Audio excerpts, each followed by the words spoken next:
Our client, the CS, former CS for Interior, summoned us with a distress call. We managed to assemble a team of over 200 lawyers. We went to his residence at Karen and found out strange-looking people after the CS. The people could not identify themselves in terms of their identification. The people could not identify themselves in terms of any uniform. The people could not identify the document called a search warrant or a warrant of arrest against the CS or breaking in order. These are the conditions the lawyers demanded, and nobody could show that. Today in the morning, we have seen the Inspector General has confirmed that none of his officers were present there. 3 questions. The whole night we have not slept. We have been at the CS's place. Why hasn't any police officer come to confirm what is happening with the CS? If indeed they were not police officers, why hasn't the police come to the scene of the crime? If they are not police officers, then who were they? Whose responsibility is it to take care of Matiang'i? It is the responsibility of the police.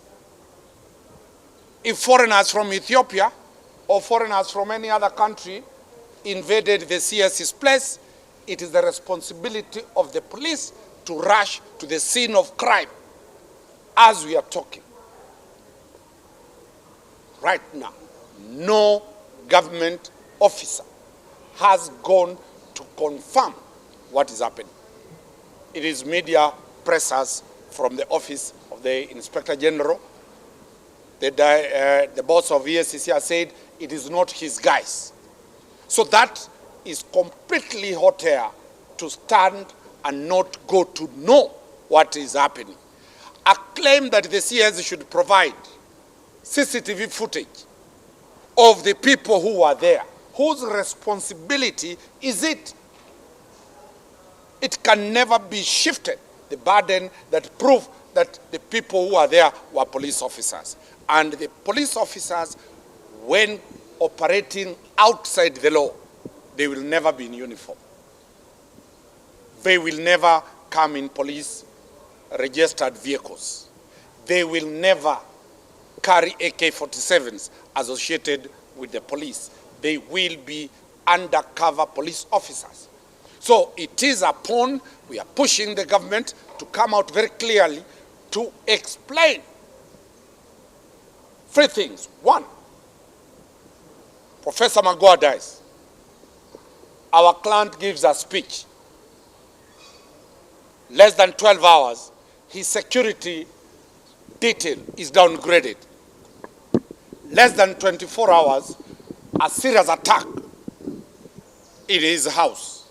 The sequencing of those events, among the prayers that we have filed, is that there seems to be a choreographed attack on the former cabinet CSS, including the former head of state. So we will be taking instructions today from the other CSS and the PSS, plus the former head of state, with a view of filing anticipatory bail application for all of them, because it is very clear the sequence of events, how they are going to unfold. We are calling upon the judiciary as the final custodian of the rule of law to respond to our application. We have sought conservatory orders with very clear instructions that we are ready to present the CS in any government institution here or even in the ICC if it is required there. The CS is ready to defend himself, to record a statement anywhere the government wants to do. We have full instructions If it is an embarrassment to go and serve him with summons to appear before the DCI, we have instructions to receive the summons on behalf of the CS, and we shall present the CS, wherever the former CS, wherever is required, so that the due process takes place. The CS, we have instructions to tell the country that CS Matiang'i will not run away from this country. He will not go away from this country. He has not committed any known crime. Anybody with evidence, let him present that evidence. Mr. Matiang'i will be arrested. If there's an offense, he will stand before a competent court of law. He has enough advocates to defend him. He himself can defend himself. So let it not appear that CS Matiang'i is in any mood trying to appear that is above the law. He is not above the law. He has no immunity, both civil and criminal. He can be sued. He can be arrested. He can be charged, but within the law. From here, we shall be waiting for the outcome of the court, but the CS will attend the funeral service of his colleague, Professor Magoa. Then on the 11th, he will attend the funeral of his former colleague, the professor who was arrested. And we strongly believe these underhand tactics are simply meant to stop him discharging his mandate as appointed by his former boss, President Uhuru Kenyatta, retired, to coordinate the funeral program of Professor Magoa. We have also put in the petition several entities, one of them being the Law Society of Kenya, under Section 4, to defend the rule of law. We have equally brought on board the Kenya National Human Rights Commission for them to check the violation of the fundamental human rights of one CS.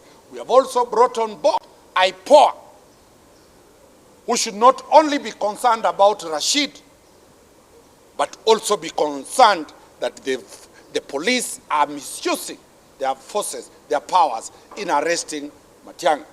We are also, I've not seen any civil society group raising the question that as citizens' violation, fundamental human rights are being violated. So we are urging the whole country to be calm.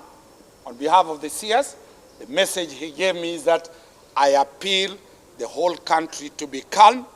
The CS, the former CS is safe, he's alive, he's ready and willing to comply with the relevant arms of government as and when they need him, and may Kenyans be on the lookout.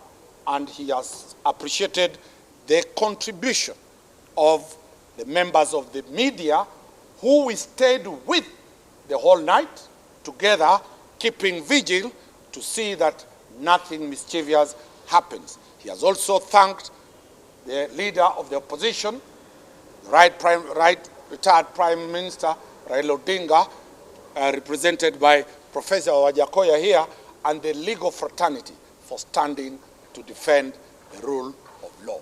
2 of the Constitution, no public servant can be held liable when discharging his duties. The CS was in charge of security. He was in charge of coordination.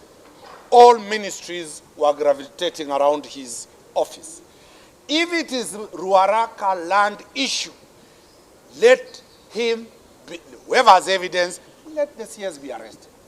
If it is an allegation that he hived over 1,000 acres of land and gave it to Kisses around Wilson Airport, let him be arrested over that matter.